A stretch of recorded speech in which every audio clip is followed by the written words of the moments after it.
Hi friend, this is Tushar Laura, lecturer in Department of Mechanical Engineering.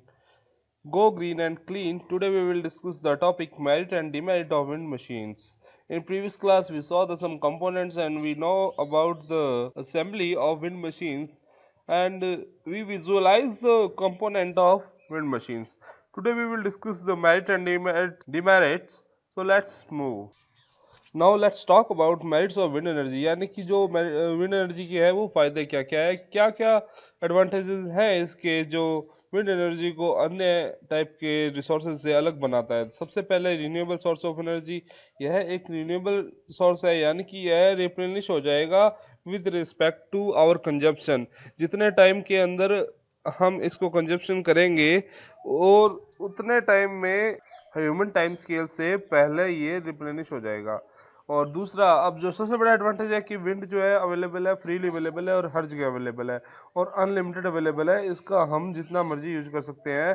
But एक बात ध्यान रखिए आप, रिसोर्स ऑफ एनर्जी चाहे कोई भी हो दुनिया के अंदर, उसका यूज जो है वो हमें बेहतर ढंग से करना होगा। यदि हम उसको बेहतर ढंग से नहीं करते और पोल्यूट करते रहते हैं तो ये एक बड़ी चिंताजनक बात होती है। लेकिन इस टाइप की एनर्जी में कोई पोल्यूशन नहीं होता, so we don't need to not to worry here in this case, but I am talking generally. So wind power is clean and non polluting. wind power के अंदर एक बार आपने इंस्टॉलेशन कर दिया, जो मैन्युफैक्चरिंग के अंदर उसके कारण पोल्यूशन होगा बस वही है। लेकिन जब से विंड पावर जनरेट करने लगेगी, विंड मिल इंस्टॉल हो जाएगी, उसके बाद में वो एक क्लीन एनर्जी प्रोडक्शन बोल सकते हैं उसको। इसके अंदर पोल्यूशन नहीं होता, ये एक इको फ्रेंडली पावर जनरेशन है एनवायरनमेंट के लिए। तो दूसरा, आप नेक्स्ट आप देखेंगे कि एक बार once the wind turbine is install, after that there is cost of only of maintenance only. मतलब आप एक बार विंड मिल इंस्टॉल कर दीजिए, उसके बाद में सिर्फ मेंटेनेंस का कॉस्ट है।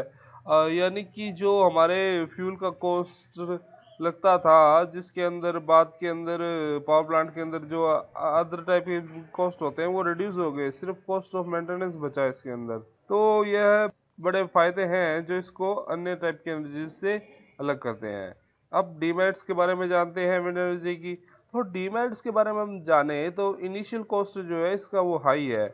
अभी भी इसमें टेक्नोलॉजिकल एडवांसमेंट होना है और हम उम्मीद कर सकते हैं कि आगे टेक्नोलॉजिकल एडवांसमेंट आएंगे और इसका जो प्राइस है, कॉस्टिंग है, जो इनिशियल कॉस्टिंग है वो डिक्रीज होगी।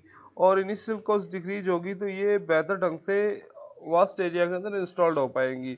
और यदि वास्ट एरिया में यदि हम इसको इंस्टॉल कर पाए तो ये बेहतरीन उपलब्ध होगी और एक बहुत अच्छा रिसोर्स अल्टरनेटिव हमारे को मिल सकता है। और फॉसिल फ्यूल से हमारा जो है लोड बहुत बहुत कम हो सकता है। इससे इन्वायरमेंट भी क्लीन होगा, जैसा कि हमने जाना पिछली भी स्लाइड्स के अंदर कि ये इको फ्रेंडली है अभी तक। The next one is that more research required. Still there is technically immaturity.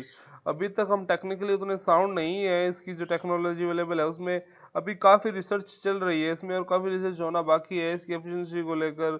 और इससे जो पावर जनरेट हो रहा है उससे अभी हम सेटिस्फाइड नहीं है, अभी तक उस लेवल तक नहीं पहुंच पाए जिस लेवल तक इसका यूज किया जा सकता है। तो आने वाले टाइम में हमें कुछ रिसर्च दिख सकती है इस विंड मशीन्स के एरिया के अंदर, जैसे वर्टिकल विंड मशीन्स में अभी काफी रिसर्च होना बाकी। द नेक्स्ट इज की इम्प्लीमेंटेशन ऑफ विंड टर्बाइन में delayed until technological advancement take place. जब तक टेक्नोलॉजिकल एडवांसमेंट आएगा तब तक हो सकता है चीज का इम्प्लीमेंटेशन लेट हो जाए, क्योंकि हमें आज अल्टरनेटिव रिसोर्सेज की जरूरत है। जैसा कि मैंने आपको पिछले स्लाइड में बताया था कि कोयला बहुत तेजी से खत्म पीढ़ियों के लिए हो सकता है कि वो सिर्फ बुक्स में रह जाए, बुक्स में देखने को मिले उनको, रियल में वो उसे अवेल ना कर पाए, अवेल ना हो पाए उनके लिए। डिमेरिट है विंड एनर्जी का कि जब तक टेक्नोलॉजिकल एडवांसमेंट होगा तब तक बहुत देर हो चुकी होगी। हमें आज जरूरत है, तुरंत जरूरत है। एनवायरनमेंट पे ग्रीन हाउस गैसेस बढ़ रही है, लोग बीमार पड़ रहे हैं, अर्थ को काफी नुकसान हो रहा है, हमारा इन्वायरमेंट को काफी नुकसान हो रहा है। जैसे कि हम बड़े शहरों में देखेंगे तो पाएंगे कि हर साल हमें बहुत समस्या आती है एयर पोल्यूशन को लेकर। इवन कई सिटीज ऐसी हैं कि जिसके अंदर एयर को ब्रीथ करने के लिए भी वेल क्वालिटी की एयर अवेलेबल नहीं है। यदि हम मोस्ट पॉल्यूटेड सिटीज के अंदर पाएंगे एयर पोल्यूशन के मामले में तो ऑलमोस्ट 75% सिटीज़ जो है ये टॉप 20 में से इंडिया की है। तो इंडिया को बहुत ज़्यादा ज़रूरत है विंड एनर्जी के अंदर बढ़ चढ़ के भाग लेने की और इस टेक्निक्स को अपनाने की, और हमें विंड एनर्जी के साथ साथ अदर क्लीनर सोर्सेज की तरफ भी मूव करना होगा यदि हम हमारे देश को, हमारी अर्थ को सेव करना चाहते हैं। यही मेरा मोटो रहता है। जैसा कि मैं हर वीडियो में आपको बताता हूँ कि गो green and go clean, it means कि आप क्लीनर और कम से कम पॉल्यूशन करें। आप अपने घर में लाइट बचा के, बिजली बचा के, कम ट्रैवल करके, ये सभी जो है वो तरीके हैं गो ग्रीन एंड क्लीन के। Go green and clean is a lifestyle, you may say that is a eco friendly lifestyle. Next demerit की तरफ बढ़ते हैं। ऑफशोर विंड एनर्जी जो प्रोड्यूस होती है वो ज़्यादा होती है ऑन शोर के अंदर। जैसे कि समुद्र के बीच के जो इलाके हैं वहाँ पर जो विंड एनर्जी है, जो विंड मशीन्स लगाई जाएगी वो ज़्यादा एनर्जी प्रोड्यूस करेगी और वो ज़्यादा बेटर है विंड मशीन्स के लिए। ये एक डीमेरिट है क्योंकि यदि ऐसे टेक्निक्स अवेलेबल हो जो ऑन शोर ही उतना प्रोडक्शन करे जितना ऑफ शोर विंड टर्बाइंस कर पाती है, तो यह बेहतर होगा। इससे हमारे बहुत सारे कॉस्ट सेविंग हो जाएंगे और एक्सीडेंट्स वगैरह से भी बचने के चांस। वो हमने जितने टेक्निकल डिमेरिट्स थे वो हमने देखे। अब कुछ और डिमेरिट्स देखते हैं जो इसके साथ विंड पावर के साथ जुड़े हुए हैं। Aesthetic impact. कुछ लोगों का मानना है कि जो जायंट विंड टर्बाइंस है ये हमारे पास जो हमें ब्यूटीफुल सराउंडिंग्स है, ये नेचर की जो ब्यूटी है उसको हम देखते हैं, उसमें हमें डिस्टरबेंस पैदा करती है। हम इस ब्यूटीफुल एरिया को देखने से महरूम रह जाते हैं यदि ये जायंट्स मतलब बहुत बड़ी बड़ी विंड टर्बाइंस इंस्टॉल कर दी जाए। तो मतलब प्रकृति का जो नज़ारा है जो हम उसको एक्सप्लोर करते हैं उसको हम फील नहीं कर पाते due to this giant wind turbines. Second one is the wildlife. ये क्या है, कुछ इन्वायरमेंटलिस्ट का मानना है कि ये डेंजरस है फ्लाइंग बर्ड्स के लिए। काफ़ी सारे फ्लाइंग बर्ड्स जो है इसके जो ब्लेड्स है उसमें टकरा के कट जाते हैं। अनेकों बर्ड्स जो है हर साल वो मर जाते हैं। अभी इस फील्ड के अंदर क्या है, रिसर्च होना बाकी है। रिसर्च हो रही है कि पवन चक्कियों के अंदर देखा जा रहा है कि डाटा कलेक्शन किया जा रहा है कि कितने बर्ड्स जो हैं हर साल एक विंड मशीन के अंदर मरते हैं। क्या यह सही में एक फिजिबल रीजन है या नहीं है, क्या यह सही में एक डिमेरिट है विंड पावर का, और इसके लिए हम क्या कर सकते हैं, कैसे हम इन बर्ड्स को बचा सकते हैं। आफ्टर ऑल इस जो अर्थ पे है वो हर एक चीज़ वो हमारी रिस्पॉन्सिबिलिटी, और अब हमें रिस्पॉन्सिबिलिटी को बहुत बेहतर ढंग से लेना चाहिए। The second one is the remoteness of the location. Remoteness of location अपने आप में एक एडवांटेज भी है कि रिमोटनेस है कि भाई दूर होगी तो आसपास के एरिया के अंदर डिस्टर्बेंस नहीं होगा, जो लिविंग एरिया है उसमें डिस्टर्बेंस नहीं होगा और एनर्जी भी सप्लाई हो जाएगी और वहाँ पर जनरेट भी हो जाएगी।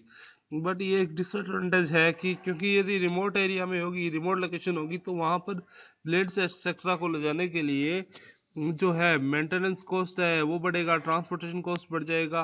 वहाँ पर आपको वो ऑपरेटर ले जाने होंगे तो आने जाने का ट्रांसपोर्टेशन कॉस्ट बढ़ेगा, ब्लेड वगैरह को सप्लाई करना होगा, डिफरेंट पार्ट्स को सप्लाई करना होगा। रिमोट एरिया के अंदर अच्छी रोड्स वगैरह भी अवेलेबल नहीं होती। इस टाइप की डिफिकल्टीज हमें रिमोट लोकेशंस पर देखने को मिलती है। And the next one is the unpleasant noise. कुछ विंड टर्बाइन्स में देखा गया है कि जब ये चलती है तो एक बहुत ही अनप्लीजेंट सा नॉइज जनरेट करती है जो कि अनोइंग होता है। आसपास यदि आप किसी के खेत है और कोई वर्कर काम कर रहा है तो उन्हें बहुत अनोइंग होगा और इससे चिड़चिड़ापन पैदा हो जाता है कि ये ह्यूमन बिहेवियर स्टडी की उसमें पाया। इसीलिए रिमोटनेस ऑफ लोकेशन जो है इसके लिए एडवांटेज है कि जो अनप्लीजेंट नॉइज है वो ह्यूमन तक ना पहुंच पाए और इसे हम दूर रखें। और ये माना जाता है कि ये जो अनप्लीजेंट नॉइज है ये जो फ्लाइंग बर्ड्स एक्सेट्रा या फिर जो कुछ स्पीसीज रहती है, वाइल्ड स्पीसीज आसपास रहती है, उनके लिए भी मेंटल स्ट्रेस का कारण बनता है। The next one is safety at sea. Sometime क्या होता है कि ये दूर से आइडेंटिफाई करना मुश्किल हो जाता है कि विंड टर्बाइंस है, और रात को विंड टर्बाइंस को सी के पास विंड टर्बाइन इंस्टॉल्ड होती है उसको देखने में बड़ी दिक्कत आती है। तो कई बार बोट्स के कोलिजन की चांस रहते हैं। जो ऑफशोर विंड्स है, ऑफशोर में क्या है कि प्रोडक्शन ज़्यादा होता है तो वहाँ पर विंड टर्बाइंस इंस्टॉल की जाती है। ये जायंट्स दूर से दिख नहीं पाते हैं और बोट से टकरा जाती है, और देखा गया है कि कई बार कोलिजन से बहुत एक्सीडेंट होने के चांसेस बढ़ जाते हैं। तो आपने मुझे धैर्य से सुना, thank you so much for patience and keep connected. आपने मेरिट्स एंड मेरिट डीमेरिट्स को जाना, डिटेल्स के अंदर डिस्कस किया। यदि आप और भी मेरिट्स एंड डिमेरिट्स को जानते हैं तो प्लीज़ कमेंट में करें और मुझे मैसेज करें। जो स्टूडेंट्स इस रेगुलर कोर्स को ज्वाइन किए हुए हैं उनके लिए स्पेशल इंस्ट्रक्शंस हैं कि कृपया आप 5-5 मेरिट्स और डीमेरिट्स ऐसे ढूंढें और मुझे थ्रू द मेल और through the Google classroom send करें जो इस वीडियो के अंदर हमने अभी तक डिस्कस नहीं किए। Thank you so much, keep connected.